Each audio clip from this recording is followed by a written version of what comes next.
Ամենամեծ բարեգործությունը, որ արել են, մեր տան կտուրներն են, որ տանիքները որտեղ ապրող կա ու վնասվել է, իհարկե Սամվել Կարապետյան, Տաշիր Սամոյի շնորհիվ մեր գյուղի բոլոր կարմիր տանիքները, որ տեսնում եք, այ դրանք նրա շնորհիվ են փոխվել։ Ես չգիտեմ ով ինչ է մտածում, քաղաքականությունից գուցե չեն ուզում խոսել, ես ուսուցչուհի եմ եւ չգիտեմ գուցե վաղն էլ ինձ ասեն արի, ես ինչ ես խոսել, բայց պարտավոր եմ ասել, այդ մարդը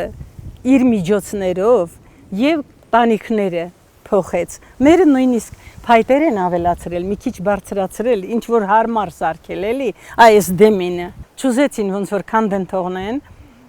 արեցին, էտել արեցին տղաները։ Հետո պատերը, որ սենց միատեսակ են արել, էտել է իր շնորհիվ, ասել է նորոգումնել եմ անելու ու կահույքել եմ տալու։ Ումը որ արել են։ Բայց կան 4 տուն է ընդամենը պետությունը շինել, 10 անգամ եկել են նայել տեսել ինչը ինչ է, բայց այնտեղ դեռ ապրող չկա, որովհետև կահույք չեն կարողանում գնել, ինչ որ պակասություն դեռ կա, չնայած տունը լրիվ կառուցած է։